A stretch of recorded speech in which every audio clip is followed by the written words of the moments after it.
This is the President McCormack Podcast with your host, Mark McCormack.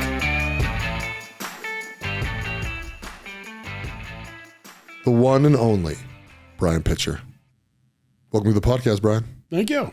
Dude, we've been trying to make this happen for a while. Yeah, just schedules haven't matched up. Yeah, it's a good day, though. Yeah. It's a great day. So, Brian, you are, I'm thinking of Ryan Bingham. I was going to tell you, Ryan's actually coming. Why aren't you coming to Spain? Well, one, my cousin's getting married on the 8th, and I told him I would be there for that. Yeah. Number two, with everything else, like I'm already in a mastermind for real estate 4 times a year. I'm in Watt 4 times a year. And if we have some personal vacations in there, probably 3 or 4 a year. Yeah. I'm gone 1 week out of every month already. Yeah. So I have to pick and choose. Now, like before, and when I was like really busy as a real estate agent, I was like, I got to get away. But now that I'm not so stressed out and I've kind of achieved an amazing lifestyle, now I'm like, man, I don't want to leave. Like I want to stay here. I want to stay home. Yeah. My bed is better than any place I'll sleep in a hotel at. Like it's more, I'd just rather be home and enjoy the stuff that I've created. Yeah. Yeah, I'm with you. We're leaving to Spain on Friday. That's how early I'm going. Oh, wow. So a couple of us are taking the wives over there. So we're going to spend a week with the wives, then we meet up with the Watt guys, and then I spend another 3 or 4 days with my wife in Madrid.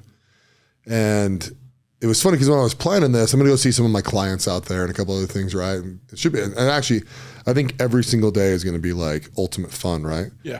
But then I looked at it, I'm like, holy shit, I'm gone for 15 days. Yeah. And I'm like, I don't want to be gone for 15 days. Yeah. But I can't back out of it. So we're going to do it either way.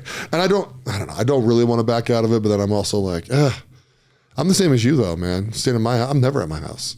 Yeah. So I'm gone more like 3 weeks out of every month. Really? Yeah. Well, not for full weeks, partial week here, blah, blah, blah. There's not a lot of weekends I'm at home, that kind of stuff. But yeah, who knows? I don't know. I'll rest when I'm dead, right? Right. There's always like periods of your life where it's go, go, go, go. Yeah. And then there's periods of your life where you have reaped the harvest per se, and it's time to relax and kind of do whatever you want. Yeah. So I was in Europe for 3.5 weeks last summer. Oh, cool. So I sold a big deal. I told my wife, all right, you got 10%. It was, at that point in time, it was the biggest deal of my career, and I flipped it in like 9 months and made $350,000 on an 8-plex. And so I told my wife, I said, all right, you got 10%, which is $35,000. Any vacation in the world you want to go on. And she's like, what? Like, really? Like, you're not going to change your mind, are you? Yeah. I'm like, no, this is for real. Any vacation you want to go on. She's like, can we go to Europe? I said, I knew that's kind of probably where you'd want to go, but it's your choice. Yeah. So we booked a 2-week cruise on Royal Caribbean all through the Mediterranean. And we started off in Barcelona. So we spent a couple days in Barcelona, which was really cool. It was one of my favorite places there. And then went all the way down through to Gibraltar and Marseille, France, and several places in Italy, Rome, with Leaning Tower of Pisa, and all the way over to Turkey, and then ended up in Greece and Athens, and sounds amazing. Oracle of Delphi, and nice. Ended up in Amsterdam for a couple days, and then flew back.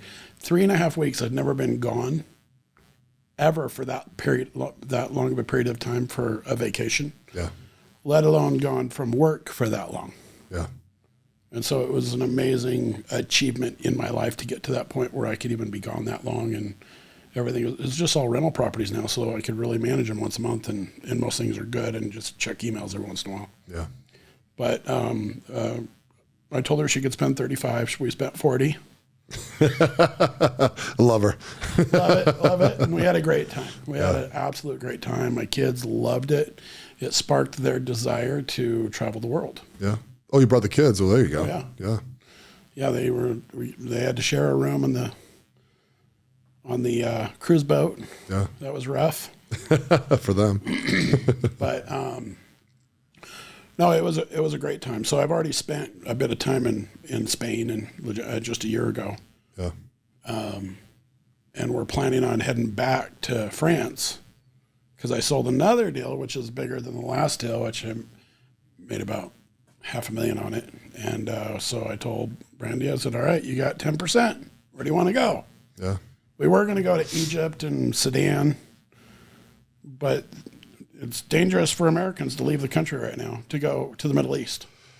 Yeah. So we canceled that, and we were going to go to Southeast Asia, and it's not really friendly in China right now either. So we bagged it, and we decided to just, instead of doing a big one, we're going to do one small one and maybe another small one later. Yeah.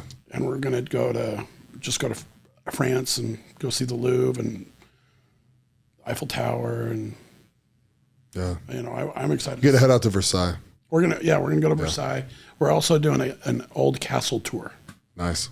That'll be pretty exciting. I'm hoping to see the catacombs. Oh yeah, yeah. And I'm hoping to visit a World War II museum or two over there. It's funny you say that because my wife and I I was gonna take her to Greece this year for her birthday. She turns 40 this year, right? That's where she wanted to go, and I was like, oh okay. And then I started looking at all of our travel, man, and I'm like, ugh. Between like Peru and Spain, and I might be back in Spain, and then we're gonna go to Lake Powell, like just all this stuff, and I was just like, man.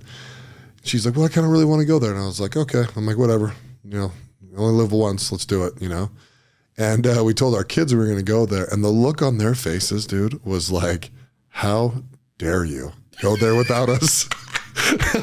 My wife was like, okay, we'll do it with the kids later, and I'm like, okay, cool. So now we're just gonna throw a party for her here somewhere, But I don't know. She started planning this trip to Greece. My kids love mythology. That's one of the reasons why they were so offended by her suggestion that they were not going to come. And then I don't know. I mean, it's not that I love being around my kids, right? I really do. I always have. But when they're really little, kids are a pain in the butt. And so, traveling on airplanes and getting off trains and, cars and all this kind of stuff, it's like, yeah, I don't know if I want these kids around when I'm doing this. And like, even when I go to Mexico, we ended up taking our kids to Mexico, but when they were really little, I'm like, I'm not taking my kids to Mexico. I don't think it's safe down there all that much, And so I think we're just at the point now where it's like, I'd almost rather just take the kids everywhere. Yeah. And let them experience some life, and let's go have some fun out there. So our kids do not want us to leave them anymore. Yeah. They want to come. So we took them on their first trip out of the country to Mexico. We just went to Cancun and Playa del Carmen and saw Chichen Itza, and they love that. Had a great time doing that. Brent, how many kids do you guys have? Just two. Just two? Okay, I was going to say, I've met two of your daughters. Yep, that's all we got is two. Yeah, two daughters. 13 and 15. Nice. Two teenage girls. And you just became a member of the country club? Yeah, Hidden Valley Country Club. Yeah, that was fun. Honestly, that was the last. So when I first got into real estate while I was in college in 2004, I created a goal list. It was a page long of everything I wanted in my life. There were 3 things left that I hadn't done yet, and 2 of them I crossed off the list and realized it wasn't doable for me. I wanted a plane, and I wanted to get my pilot's license. Yeah. But I went up and did one of those exploratory flights. I got sick as a dog. And I realized me and small planes just don't get along. Every time I go up in a small plane or a helicopter or whatnot, if I'm up there for longer than 30 minutes, I start to get airsick. Yeah. So I'm like, you know what? That's just not a battle I need to fight. Mm-hmm. So I decided to scratch that off the list. And the last thing was join a country club. Originally, I wanted to join the Hayden Lake Country Club because I grew up in Coeur d'Alene, Idaho. And I worked at the Hayden Lake Country Club for 5 years. And I saw the lifestyle that everybody had, and the golfing and the parties and the get-togethers and, great meals. And I saw the lifestyle that people had, and I was like, wow, that'd be amazing. And so I always wanted to have a membership to a country club. So I finally did it. Nice. A month ago. Way more expensive than I thought it would be. But it was a great investment into family time and family experiences. Did you ever get buyer's remorse? No. Okay. Not on that one. I get buyer's remorse almost with everything. Really? Yeah. It's funny. Every time I buy a truck, I'm like, oh, why the hell did I do this? And 2 days later, I'm like, oh, this is the coolest damn thing I've ever bought. I do it bad. I just invested in a piece of equipment to do. So with Nick Howland and I, right? We bought a piece of equipment together to do hair restoration. Okay. Right. And it's funny because I mean, it's going to do very well. It's going to be a great investment, and it's really hands off for me. Actually, I'm not a doctor, so I joke with them all that I'm a doctor now, but you know, I'm actually not, so I don't have to really do anything.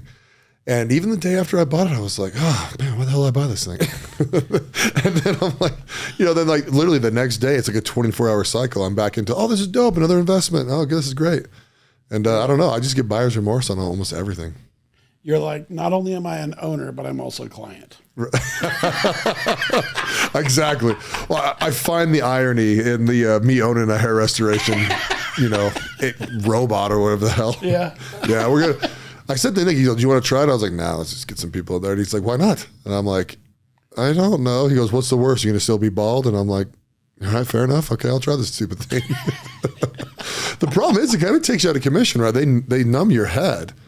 And then when you know, they basically take your own follicles, right, and replace them in the bald spots, right? Okay. So they take it from where it's thick, which I'm not that thick anywhere, and then they put it all over the place. But then your head swells up for like a week or two, but you know, if you're someone that's a really good candidate, it really, really helps. And this one can actually do like widow's peaks and put your cul-de-sacs back together and all sorts of stuff. So even if someone's just getting a little thin, they can kind of go in there and thicken it up real quick. But Gotcha.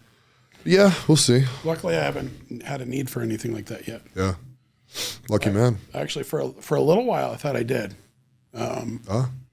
because I was losing my hair. But that was right after, because I had my brain tumor in 2013. Yeah, had 2 brain surgeries, and in the second one, it knocked out my pituitary gland, and I didn't know it. So my body wasn't creating any testosterone, no growth hormone. And it was the growth hormone that stopped my fingernails from growing. My hair started to thin out and started to fall out. And I didn't realize that my body just wasn't creating what it needed to. It took me about 6 weeks to figure it out. Called my doctor and said, I feel like shit. Yeah. He's like, come in right now.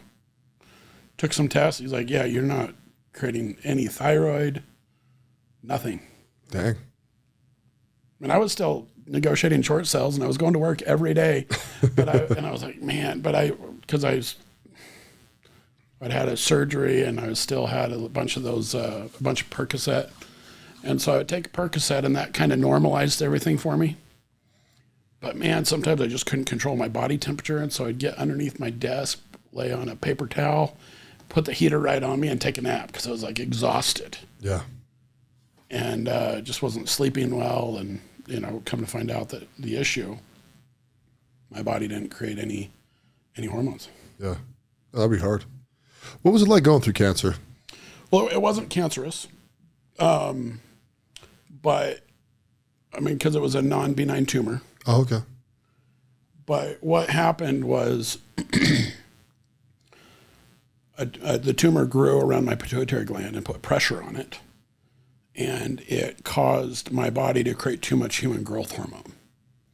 The growth hormone was amazing when I was in college, working out, lifting the girls, because I did cheerleading in college, and I did the stunt team for the Jazz for a couple years.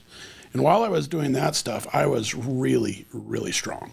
I was always the shortest guy. I'm 5'5", I was 175, 175 pounds. But at the time, I could bench 315. I could squat 4 1/4, deadlift over 500 pounds pretty easily, multiple times. But for me, that I wasn't like trying it with that strength. I was trying to hold a girl in each arm above my head. Nice. Me too, actually. Yeah, you too?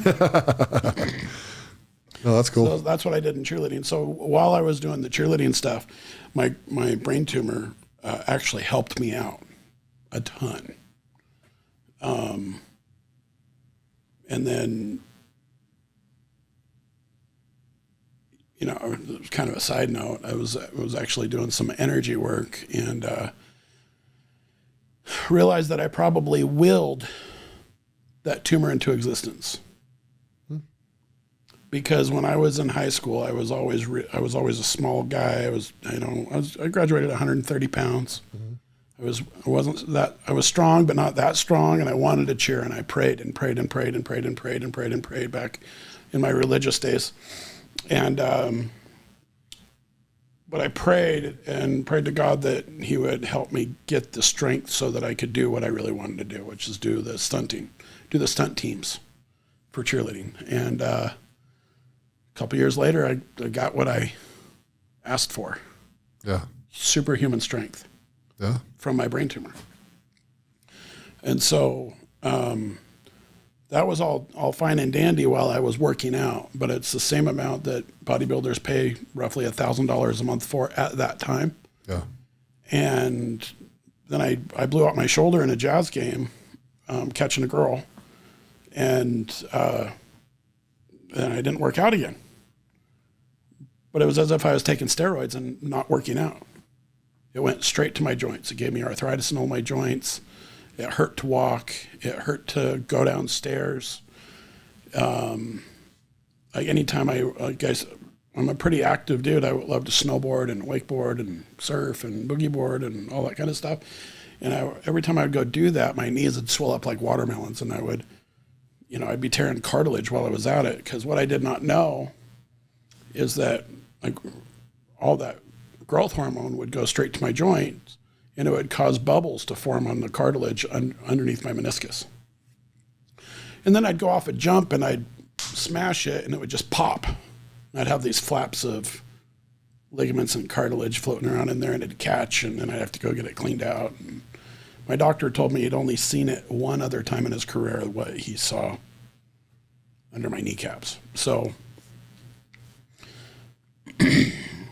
anyway, it was just really painful, and I hobbled around, and instead of getting taller, I got wider. My shoulders got wider, my bones got thicker, my hands got larger, my nose, my ears, forehead,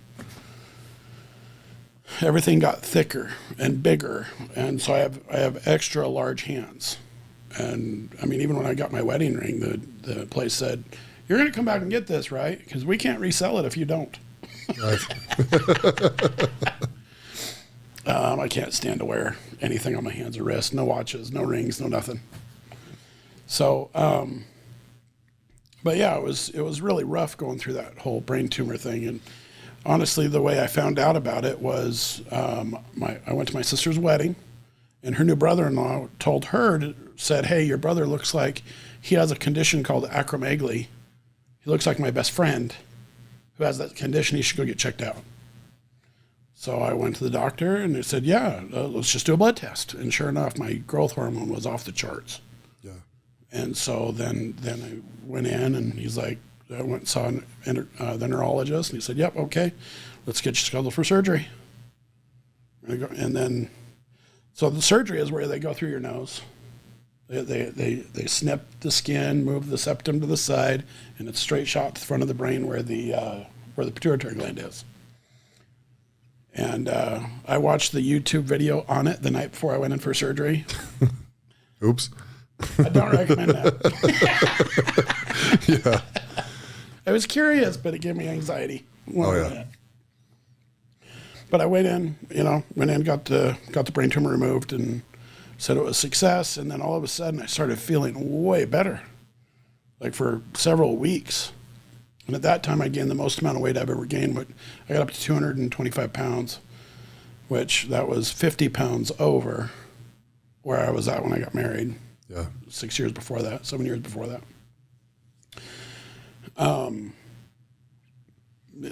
was 50 pounds overweight at least.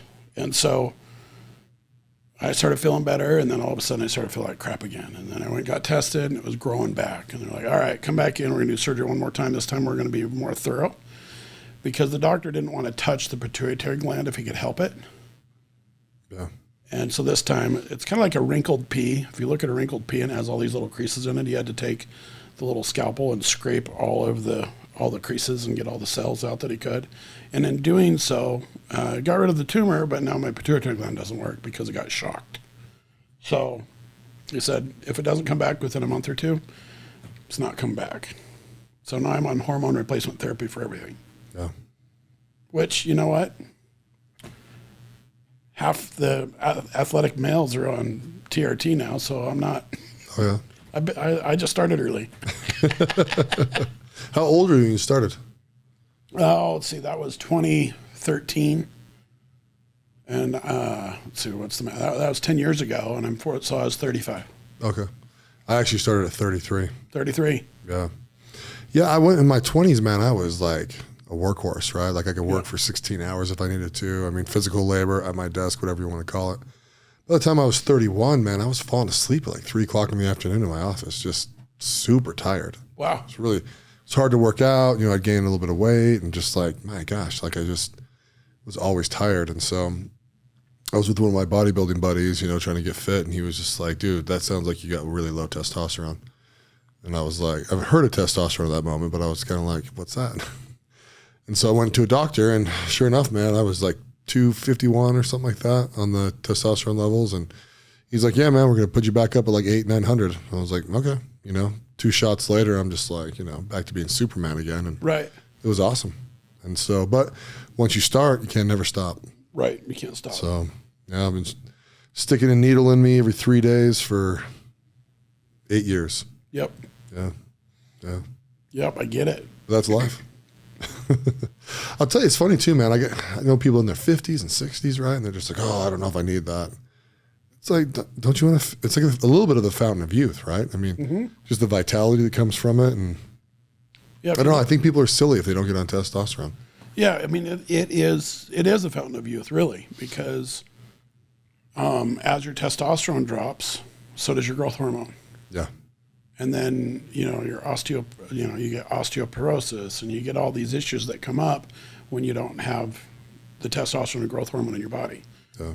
So it gives you longevity. And even if let's say that you lived the same amount of life, you're going to live a better life during that time than you would without it. Yeah, absolutely. So why not? Right. Why not? Why not? Yeah. People are crazy. But I really think it's going to lengthen the lives of our whole country that's on TRT. Yeah. Like, if you notice, like, you can see all these guys that are in their 60s now, like Grant Cardone, for example. Mm-hmm. You can tell that he's on TRT because you can look at the vasculation in his arms as he's talking. He's got lots of energy. You know, his skin's a little oily, like, you know, just... You can tell who's on TRT and who's not. Yeah. And it's also the energy they have. Like, if you got an extra 10 or 15, 20 years of energy like that, you can build a massive empire. Yeah. You know, you can pass down generation or wealth for generations. Well, change a lot of lives. Yeah, who doesn't want to be 80 and be able to move? Right. You know, you want to move around, go... People are like, I want to travel, you know, then they get to their like 60s and 70s, and it's like, hell, you can barely walk. Right. You know, you're not going to be traveling very much. It's true. So, you know, circling back to the whole brain tumor thing. So I got the second brain tumor done, and, you know, got on hormone replacement therapy for everything. A couple years later, 2016, so they told me, it's like, all right, it's time, you need to have jaw surgery now. Because I had a major underbite, like by a full centimeter. And they're like, okay, so you need to go get braces and get your teeth in alignment before you can have jaw surgery. So I had 2.5 years of braces to get ready for it. Yeah. The jaw surgery, which put me in ICU for 5 days. Like, I thought I was going to die. Like, I almost did. And that because my body doesn't regulate salt either. And all I wanted to do was drink water after my surgery, because all I could taste was blood everywhere. Yeah. And so I wanted to drink water, and apparently that was flushing out all the salt out of my system, and I almost went into coma.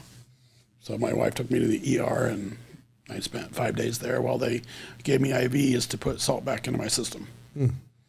They pulled her out of the room and said, he's in a bad spot. You may have to make some hard decisions tonight. So it was like that close. Dang.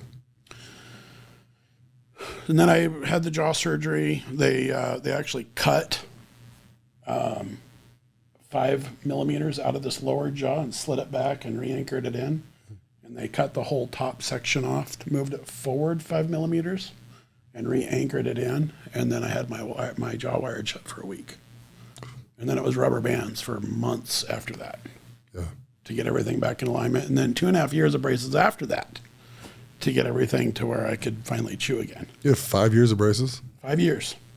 Well, no one can complain anymore. That was after I had braces for 3.5 years in high school. Oh, really? My wife has braces right now. I know you've seen her. And it's so funny, man, because I kind of fought that a little bit. I'm like, babe, you don't need freaking braces. And, finally she was like, I really want these, right? Okay, fine. Get your braces. And she's only had them on for maybe 18 months, maybe like 16 months, something like that. And it was like a month and a half ago. I just got sick of them. And I am just like, get these damn things off, I keep on referring to her orthodontist as the artist.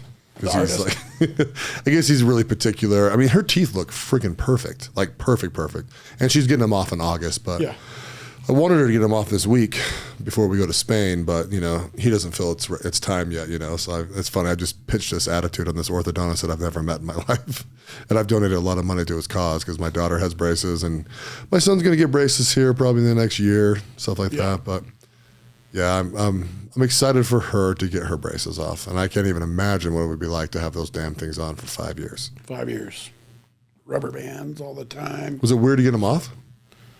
No, it wasn't weird. I was so excited for that. I mean, I got, after 2.5 years at the end, I only got the braces off on the top, and I had to still keep them on the bottom for another 9 months. Okay. So I thought they were both going to come out at the same time. I was wrong. So. Just one more thing, right? Whatever. Dude, it almost is one of those things, right? Like you and I are pretty similar, pretty calm, right? It's just like, here we go.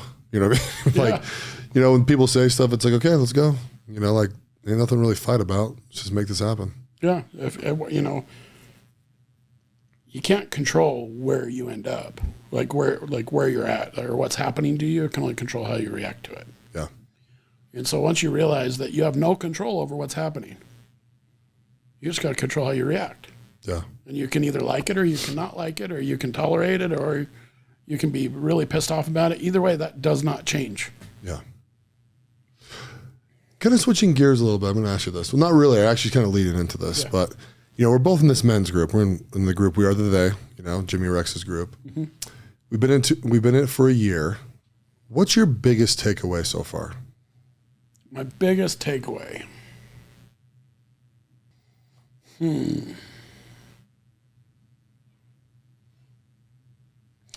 Everybody has something to give. Doesn't matter where they're at in life. Everyone has experiences, and if they share those experiences, they have something to give. Mm-hmm. Like I'll say out there in society, people think that only wealthy people or successful people have something to give, but it doesn't matter who you are as a man. If you've lived on this life for 20, 30, 40 years, you probably have some experiences to share and to give. So everybody has something to give. Yeah. And everybody is looking for something. Everybody is, people are there for a reason. When I first joined it, I met Jimmy at one of the RIAs and talked to him about what I'd done, and I kind of exited the rat race per the Robert Kiyosaki model. So I kind of do whatever I wanted. And he's like, man, you should join my men's group. You'd be a great fit. I'm like, oh, okay. We're going to the Bahamas like in 3 weeks. You should come.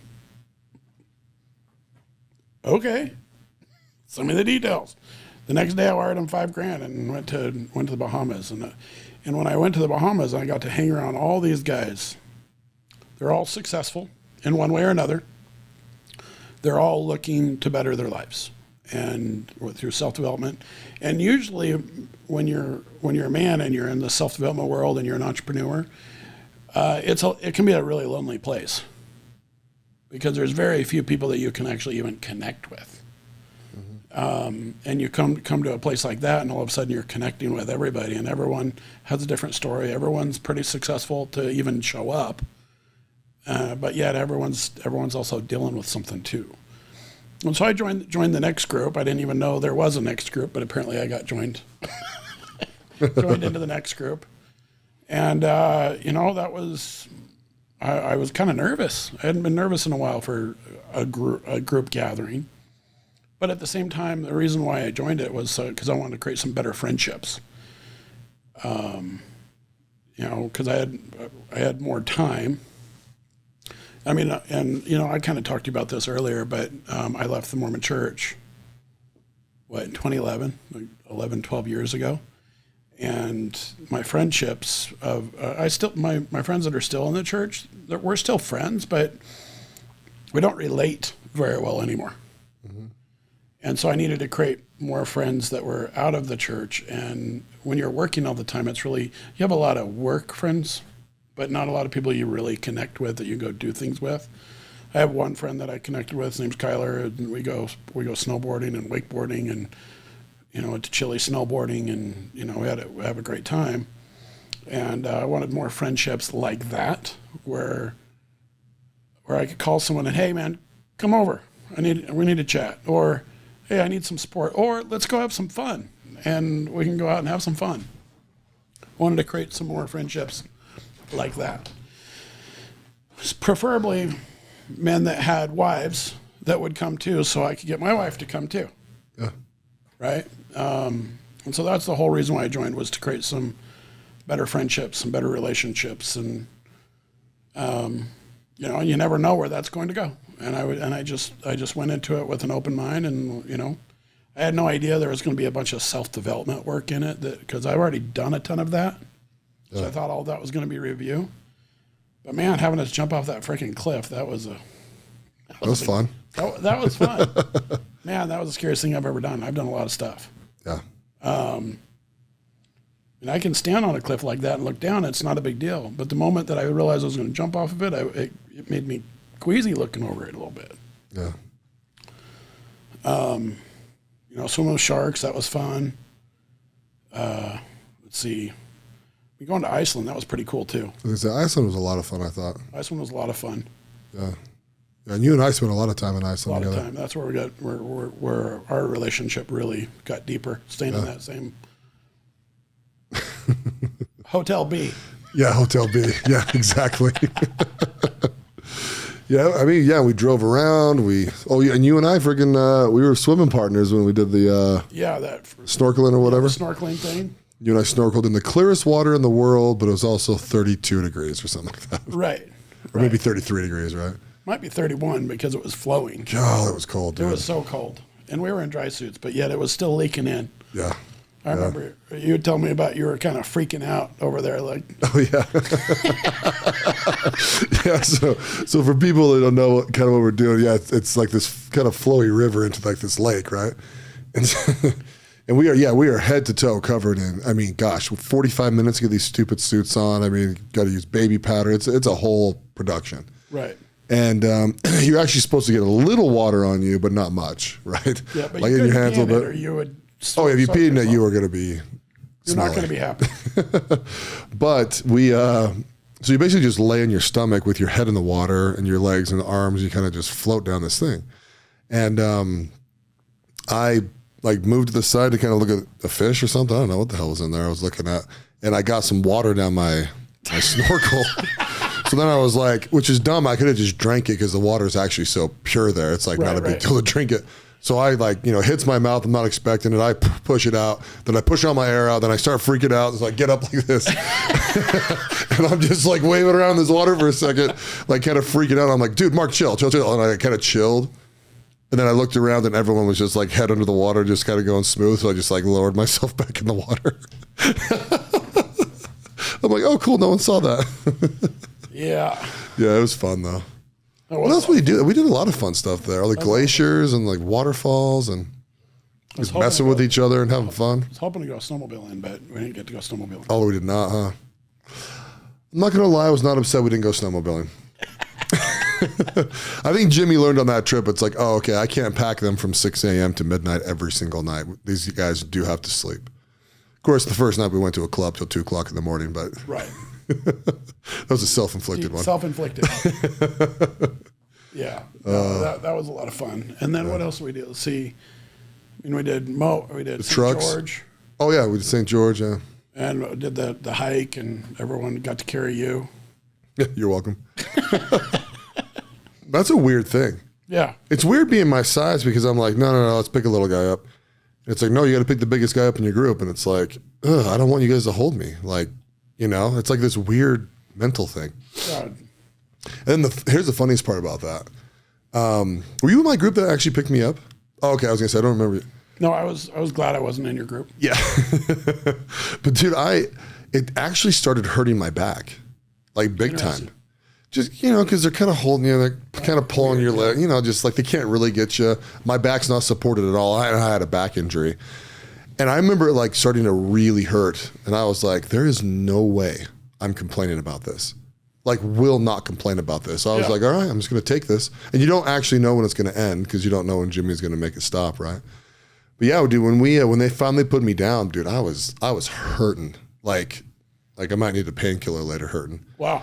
And but then we came back down, you know, had the whole experience. We were holding the rocks and all that stuff. We came back down. I actually said something about it. I was just like, yeah, man, they put me in this headspace where I was like, I have these guys carrying me. I'm just not going to complain. You know, because to me it just seems ridiculous, right? To be like, oh, help me. Oh, pick me up a little bit more, you know? And these guys are looking at me like, you're 330 mother-freaking pounds, you dipshit. You're not easy to carry. It was a good lesson. Yeah. A really good lesson. See, we did that one, and then sure, they all blend together now. In January, we went to Bear Lake. Yeah. Got in the water, walked on coals. Yeah. Shared some. It takes about 9 months to, and even a year, like the Heber one where we did the jiu-jitsu and the hostage situation, and it takes about that long for everyone to really like let down their guard and share sometimes share things that they've never shared with anybody else before. Yeah. And open, because people really don't connect with you until you show that you're vulnerable. Right. If you don't show that you're vulnerable, that means that like some of the more successful guys in the group, like us, like other guys look at us and say, you know, they have the perfect life. And until you show that you're actually vulnerable by sharing something that you're struggling with, they don't feel like they can connect with you. Yeah. And that's what I got out of the last Heber event was where it was like, oh, okay, I can connect with them. Yeah. Yeah, Jimmy's done a really good job of giving us opportunities to connect because you still get to choose, right? Right. You know, some people would say, you know, Jimmy's forced us to connect, and it's not true. He just gives you opportunities to like, be vulnerable and tell some truths, and I love that part. I really do. Yeah. You know, I love. I don't know, just talking to guys. I like to hear what's going on in their life. You know, I get real bored when we start going Tony Robbins in there. You know what I mean? It's like, oh, I don't want to hear this. I want to hear from the guys. You know, I want to know what's going on, man. Like, where we at? Right. So it's a beautiful thing. So, you know, I got kind of forced into the Tony Robbins stuff with, and not just Tony Robbins, but self-development and reading books and watching videos. And I mean, I've been doing that for 20 years. And a lot of stuff we know, but we don't put into practice. Yeah. Until we're kind of forced to, right? Or choose to. Until we choose to get uncomfortable, or we're forced to get uncomfortable. Yeah. I'll tell you what, that whole brain tumor experience changed the way I think about life, the way I choose things. So there was a couple things that I got out of the brain tumor experience. One was the American lie, is what I like to call it, which is the work like no one else is willing to for 5 years so you can live your life through it with the way that no one else can. Well, one, we're never guaranteed 5 years. Number two, most people, they get to that 5-year mark and then the carrot just got moved and they do another 5 years, and they never actually stop. Yeah. Grinding, like grinding it out. They're not happy. They're miserable. They end up getting divorced through the process. They gain a ton of weight through the process. They're unhealthy. Like that I just described the American public. Yeah. The general public. It's a lie that we're taught in this industrial age They want us to work really hard, so we pay our taxes so that we contribute to society. Now, there's a lot of good stuff about that in capitalism, and I'm a capitalist, so I get it. But my philosophy is no different. I live as if I only got 2 years to live, but I plan as if I'll never die. Yeah. So I will have plenty of money for the rest of my life and my kids' lives. I'm not going to let them know that's there, but it will be. I'm going to teach them how to do it. They've already want to be in the family business, but I want, like, there are properties like the biggest deal that I ever sold, which was a couple months ago, made $500,000 on it. I actually did not have to sell that property, and I probably left at least $500,000 on the table and let someone else have the other half of that deal. But I knew that I only have 5 years left with my kids at home. And they're going to be off doing their thing. And it's going to be really hard to get them back. I mean, I won't, even if I do get them to come home, they're going to be bringing other people with them. They're, spouses, kids, whatever. I only have like 3 to 5 years left with both kids at home where I can go do some amazing things. And so ultimately that is why I sold that property. Yeah. So that we could take the vacations and have plenty of reserves and not really worry about anything. Yeah. Finish the backyard and, I gave up some cash flow for it, but the idea of owning real estate isn't to buy it and hold it forever. It's like planting a crop. You buy it, you plant the crop, and you let it germinate, and you let it grow. And as soon as you know, when it's time to harvest, it's time to harvest. Most people skip that. They're like, yeah, I'm going to wait another decade and then harvest. Nothing wrong with that. So one of the calculations that I use to determine when it's time to harvest is because everyone talks about ROI, return on your investment. And sometimes the return on your investment is infinite if you don't have any of your own money in the deal, which is pretty great, right? But no one talks about the return on equity. How much equity is in that deal, and what does that actually make you? Mm-hmm. So I'm actually going to go look at selling another duplex this year. There's probably about $250,000 in that one, but I'm estimating that that's about what's in. I'm meeting a broker that specializes in that area tomorrow. Even though I've been a real estate agent broker for 15 years, I still like to get opinions of other people that specialize in certain things. Yeah. But if I'm getting $700 a month in cash flow on that deal, that's $8,400 a year. And if I divide that by $250,000, that's only a 3.6%, 3.3, 3.6% return on my equity. I'm better off to go put that money in a CD. I'll make more cash flow on it. Right. So, or it's time to go and place that in another deal. Yeah. So I look at that to determine when it's time to harvest. What's my return on my equity? No, that's a really good principle. And so, in our group, you're one of the real estate experts. Mm-hmm. How did you really get into that? When did you start being good at real estate? Good at real estate. Ooh, good question. And the reason why I ask it that way is because there's a lot of guys like, well, I'm in real estate. I'm a real estate agent. It's like, you're not really in real estate, right? So that's actually a good question. So it actually happened. I mean, I was really good at sales. And I was doing a ton of short sales back during the crash, and I was like number 2nd or 3rd at the Board of Realtors for small team. Yeah. So I mean, I was good at selling real estate, and I started to get good at marketing for deals.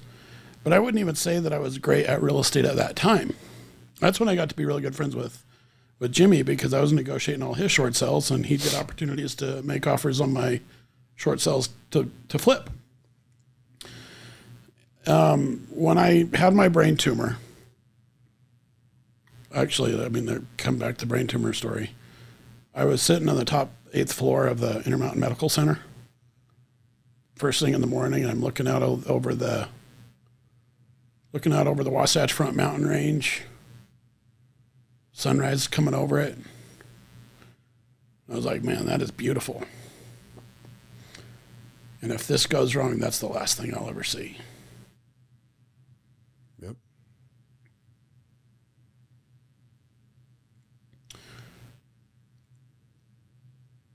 I watched that happen twice. And on the second one, that's the one that I said, you know what? If I survive this, I'm going to change my life. When I survive this, I'm going to change my life. I am no longer going to work nights and weekends. As a rule of thumb. I mean, obviously there's times when you need to, but I'm no longer going to work nights and weekends. I'll do whatever it takes to figure that out. And so I was trying to just find a way, and I went and called everybody. Said, "What are you doing? What are you doing? What are you doing?" All people that I respect and were doing, that I saw doing short sales, or people that were being successful in real estate or whatever. What are you doing? And one of the guys said, "You know, you should come check out this mastermind group. It's like it's $15,000 a year." And I'm like, "Man, I didn't even work all last year.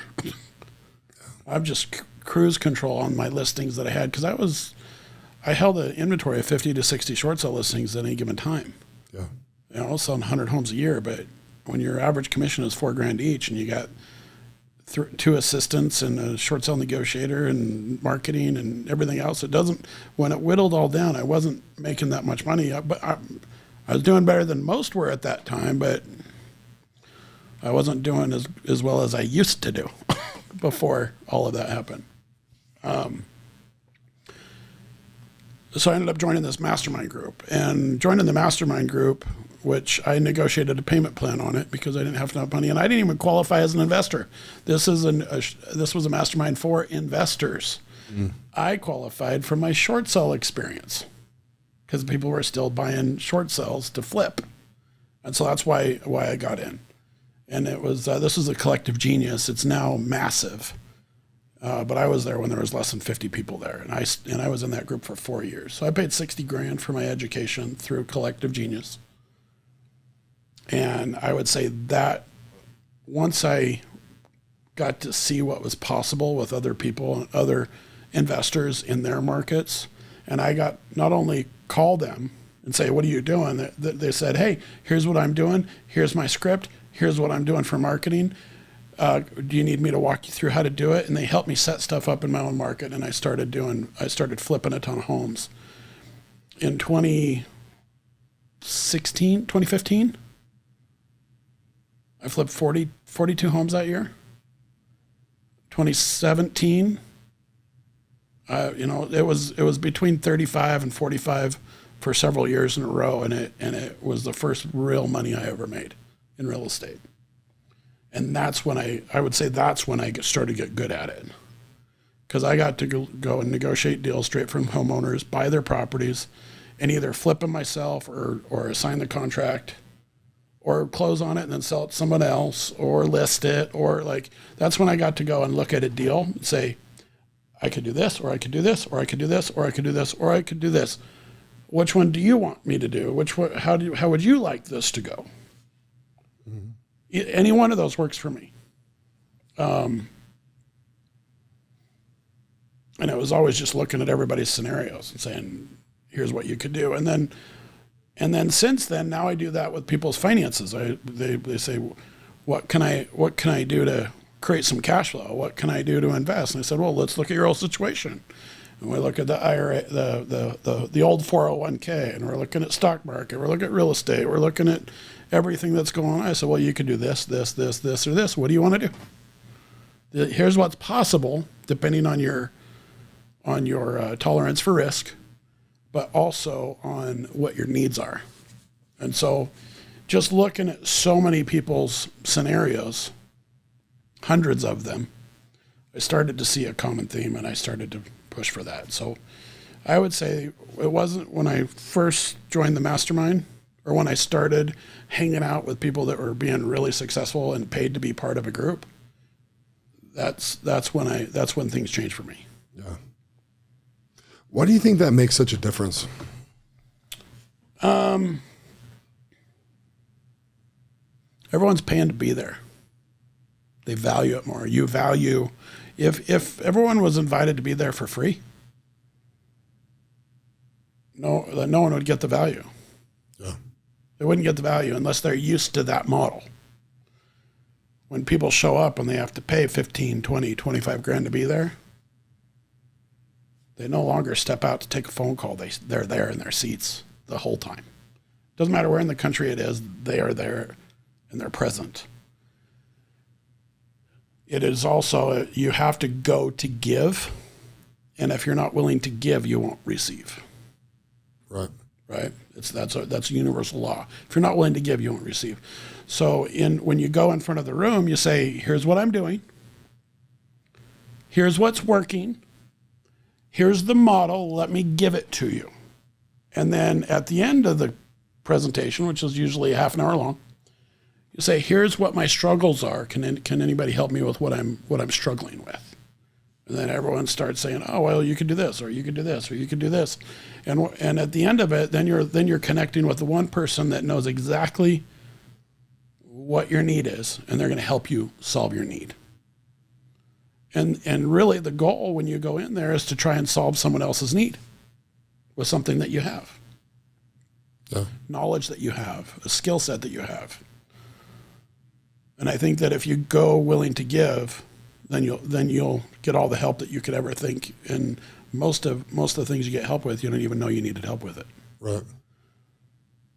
Yeah, masterminds they've always been interesting to me. It depends, I don't know if you look at what as a mastermind, probably at some level, right? At some level it is, but it's not specialized enough. Yeah, that's probably true. But if it were to be a mastermind, it's an emotional one.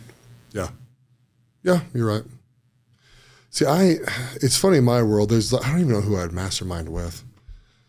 I just was in a collective group of guys that just put their fingers in 50 pies and pretend that they know what they're doing. And so, I don't know. And I think in my 20s, I was really hungry, right, to like read books and learn and self-help and develop and goals and blah, blah, blah, blah, blah. And I don't know, I kind of got really burnt out on it, And so in my 30s, I'm 41 now, in my 30s, I did none of it. I didn't join groups. I just did my thing, learned, and I took some hard knocks in there. I learned some things the hard way, right? Learned a lot. But I almost wonder, I don't know if that was the best choice. Would it have been good to jump into mastermind? Would it have been good to, or maybe, life is good for me, obviously, but I don't know. It's interesting with masterminds. I don't know how to advise people on those. Well, what I would say on the mastermind is if you're going to join one or think about joining one, and it's the rule of thumb is if you have 5 friends and they're all overweight, you're the 6th. If you have 5 friends that are wealthy, then you're the 6th. Yeah. Right. And so if you want to be in a real estate mastermind, go find a good real estate mastermind, and you may not even qualify to join it yet. Maybe you do, maybe you don't, but you got to get to yourself a point where you even qualify to be in the room. Yeah. And the biggest thing is everybody can be successful on their own and do whatever it is they want. Yeah. The whole idea of why you join a mastermind is to get the shortcut, because you can do that same thing that you would normally do, but do it in half the time. Yeah. It's just a shortcut, and you're paying for that shortcut. You're paying to be in a room where people are more successful than you are, and you get to copy them. Yeah. And not only what they've learned from like that works, but also learn what doesn't work or what didn't work for them. Yeah. And that's the power of mastermind. Shortcut. It's also the power of having a good mentor. Yeah. But yeah, I've done well with a few mentors for sure. Yeah, I've had some really good mentors. Sometimes that's where you find your mentor is in the mastermind. Yeah. But I remember you saying something about don't meet your mentors. Don't meet them? Don't meet them. No. That's don't meet your heroes. Heroes. Yeah. Don't meet your heroes. No, get with your mentors. Yeah. No. Oh, that's right. Don't meet your heroes. Yeah. Yeah, the reason for that, the reason for that, for people who are listening, I got to explain myself. If you meet it, the problem with heroes is you worship your heroes, Yeah. And, people are like, oh, this guy, everything that he does. And I think what happens is once you peek around that curtain, you're like, oh, he doesn't actually do everything that he says. I don't do everything that I say. Right. I'm like, yeah, I want to be healthy. Well, yeah. I'm working on that. I'm in the middle of that part. You know what I mean? And so, but I actually think you can find inspiration from heroes. You know, just look at what they present, take what they present, and apply that stuff to your life and move on. You know, don't go find them. I actually learned a lot of what I do from Robert Kiyosaki, his Rich Dad Poor Dad book, and then Cash Flow Quadrant, and then the thousands of dollars, probably tens of thousands of dollars that I've spent on his stuff. Mm-hmm. And then I met him, and he almost pushed me off the stage because I wanted a selfie.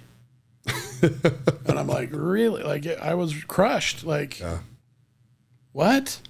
I'm like, dude, you wouldn't even sign my book. You wanted a selfie and you're going to push me up.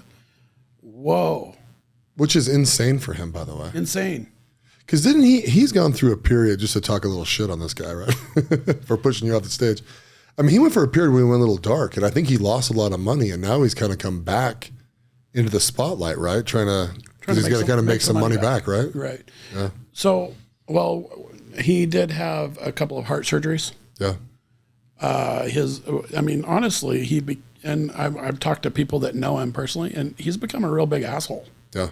I think he's just angry at life. It didn't turn out like he thought it would with what he knew how to do. Yeah. He's just so angry all the time that even his wife Kim divorced him too. Yeah. And nobody wants to be around him. And now he did that book and a show with Donald Trump and, and just, I don't know. He came and spoke to our mastermind, and that's where I almost got pushed off stage, and it just kind of shocked me. And he just wanted to get political. Yeah. Just completely bashed the Democrats. I don't consider myself a Republican or a Democrat. I don't care. I'm more libertarian, but got small government, stay out of my life, and we'll all have a good time. Yeah. Well, I'm with you on that. And don't control anybody. Like, anybody can do whatever they want. I don't care. Do your thing. Do what makes you happy. Boy, girl, mix. I don't care. Right? Do what makes you happy. So, but he was really, really political, and it turned off a lot of people. And I think that the more, he created quite the empire, at least in the information world. And every time he speaks, he crumbles and knocks part of his building over. Yeah. But I don't know that he really even cares anymore. He must not. I've seen 2 podcasts where he gets pissy. I think one of them, he even walks out of it. Yeah. And I'm like, dude, how old is he? He's got to be in his 60s at least, right? 60s, 70s, something like that. Yeah. It's kind of like, Robert, at some level, you have enough money to do whatever you want, I hope. If you haven't, burn his book. Right. Because it's like, holy shit. But it's also like, dude, you got legacy time to worry about here. Yeah. People should love you. And it ain't hard to take selfies with people. And you should accept the love. Yeah. Like, if I know that I've changed other people's lives. I've made several millionaires. Yeah. And and I've changed a bunch of people's lives in the process, and they come up and tell me about it. I'm like, oh my goodness, thank you for telling me that. It makes me emotional when I know that what I've taught them has changed their life. Yeah. And let's get a picture. Let's memorialize it, right? Yeah. And I know for me, the ball is rolling and it's not going to stop. And I don't know how big it's going to get in the end. I have enough now. I'll have plenty later. So how many people can I pull with me? How many people can I teach? How many people can I drag along the way that I can change their life as I go? Yeah. I love pulling guys aside from Watt and just teaching them.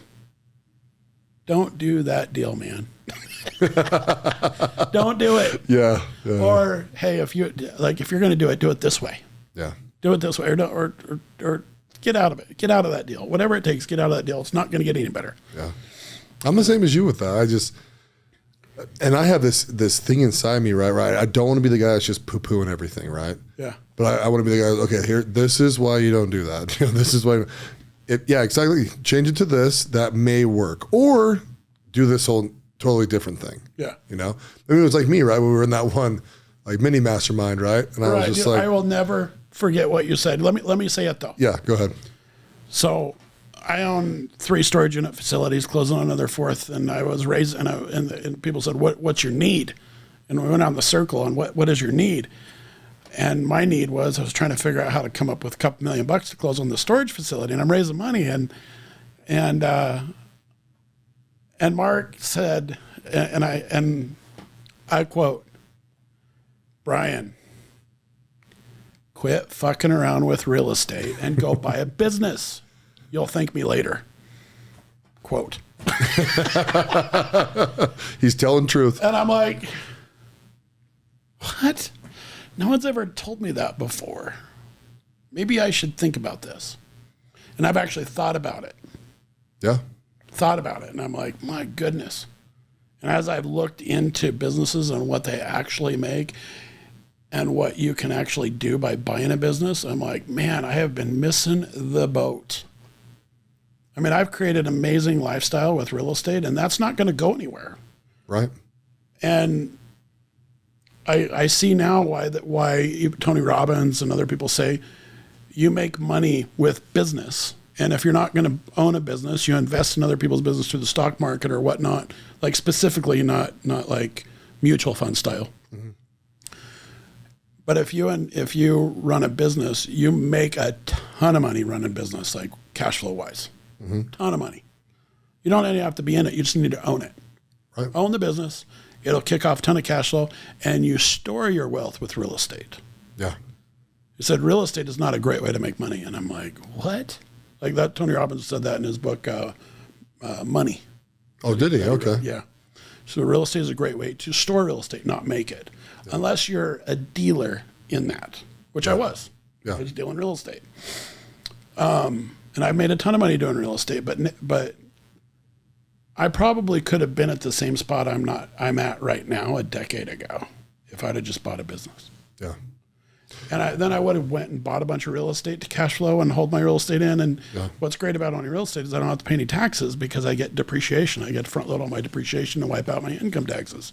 And if I'm a real estate professional and I own a business, I can get the best of both worlds. Right. I can make a ton of money in real estate and go wipe out all my taxes, which means that I just keep kicking that can down the road forever. Mm-hmm. And what I would have paid in taxes is now the down payment on the next property. Right. I also think too, I mean, this is the next thing I'm going to kind of bring up in the men's group. I've been thinking this for a couple months now, mm-hmm. right? And I always, even though I never shut up, right? But I actually do think about what I say before I say it. And I kind of want to explain to guys, because guys they're real happy to go invest, right? Oh, invest. And they want to own businesses and all this kind of stuff. And I'm like, guys, you want to go from working to being an investor. That is the goal. If you become an investor by the time you're 40, great. If it waits till you're 60, great. I mean, where you really just shift it to where you're just taking your money and placing it in deals. Exactly what you're saying, right? Yeah. I've made all this money. I'm going to put it in some real estate. I'm going to buy some stock. I'm going to buy some private businesses, right? And one of the major reasons why I like private business, even small business, right, is you can literally wake up every morning and really affect that business, right? You can come up with a sales strategy. You can go knock doors. You know what I mean? Like you can really change that business, right? You could hire an all-star. You know what I mean? You can do a deal with somebody else. You can do a joint venture with somebody, right? And just grow these businesses like crazy. And then you have the value at the end. I mean, you can not only can you cash flow off of a business, right? You can grow the value inside that business, get a 10, multiple in your EBITDA, and then sell the thing off. Right. And then when you sell it off, there's a million different structures inside that world too, right? So you can, avoid some taxes. And there's a little hint out there, everybody. Eventually you just get to the point where you're just trying to avoid taxes.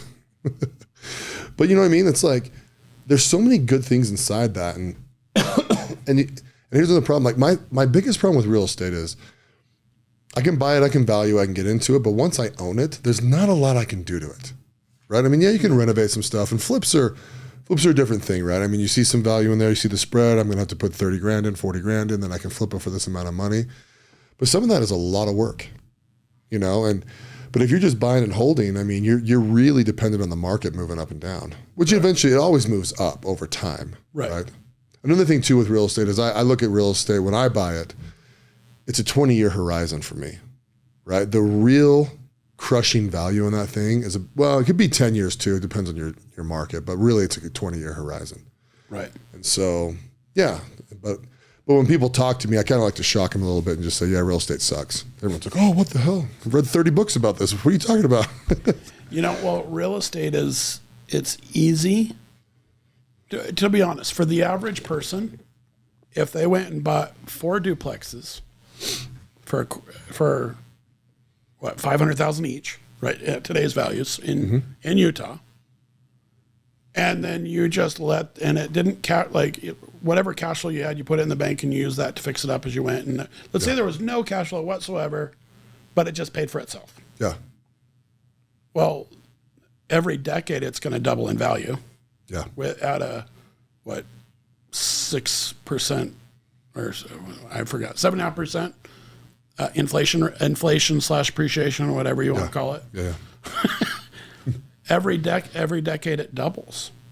So at the end of 20 years, that thing went from $500,000 on each deal to $2 million, and now you're cash flowing a ton because the debt stayed the same. The income went way up with inflation. The rents went way up with inflation. The values went way up with inflation.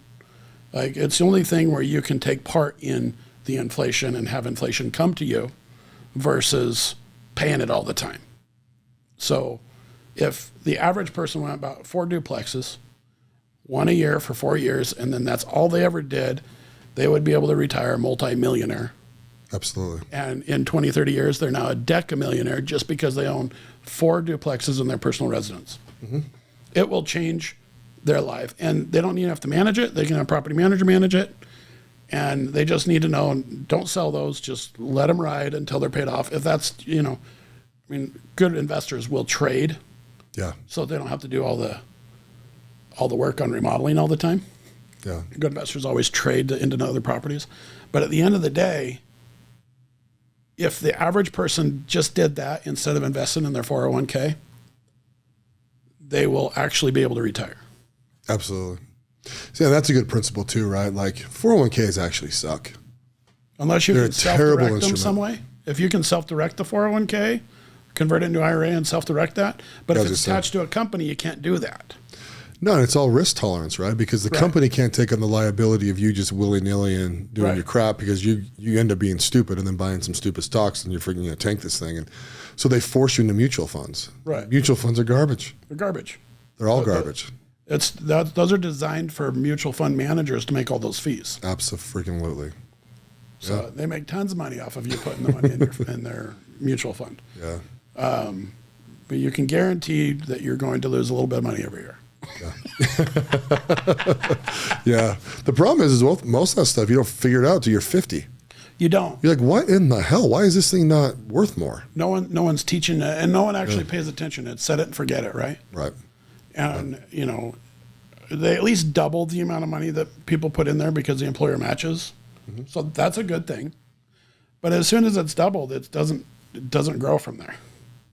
So even minimally. Like sometimes you're better off not to let it double the moment you put it in and just put it in your own 401k that you can self-direct. Or sorry, not 401k. You put it in your own self-directed IRA. Yeah. And then go invest it with other people that are doing real estate. Yeah. Go invest it into crypto if you want. But get whatever you're doing, get educated or partner with someone that is very educated in that. But the biggest problem with an IRA, you can only put $650 or $6,500 in it every year. But check That's this. all you can contribute. But check this. Even if you go find a good deal in real estate, put $5,000 down as earnest money, flip the contract to somebody else, and put $35,000 back in.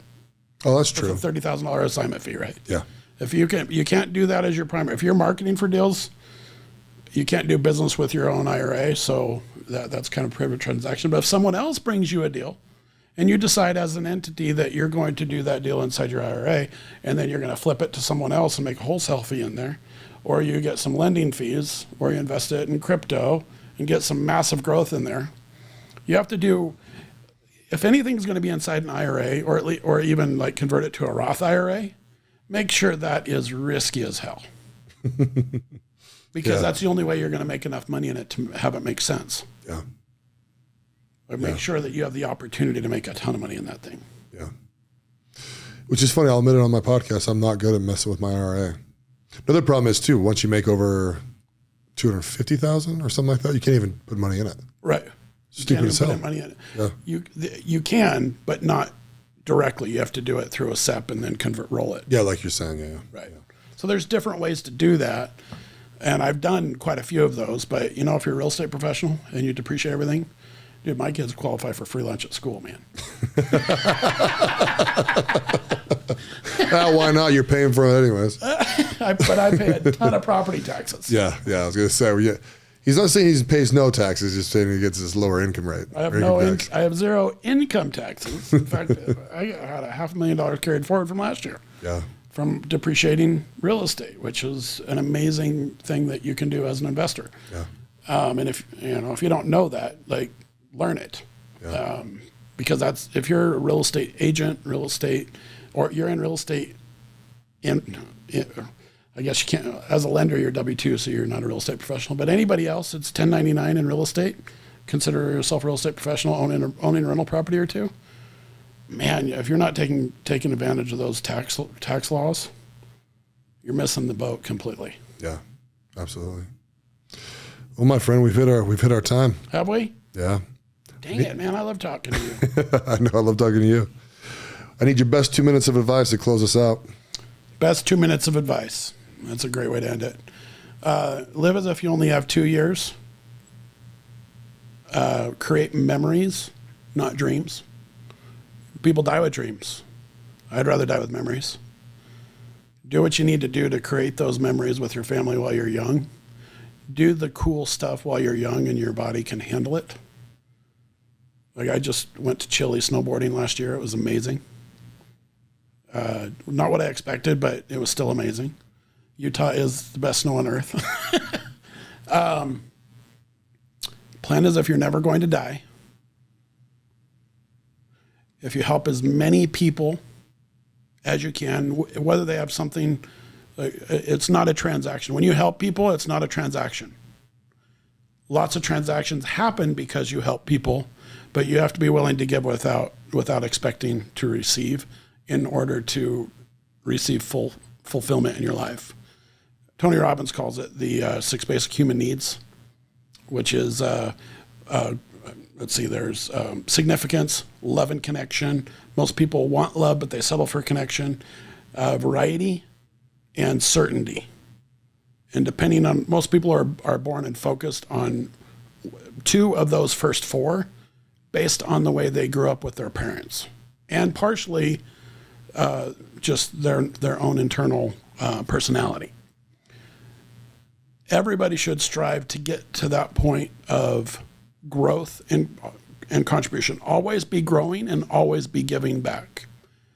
Because everybody can be significant. Everybody can have plenty of love. Everybody can have those others. But until you get to the point where your primary needs are growth and contribution, you'll never be fulfilled and happy.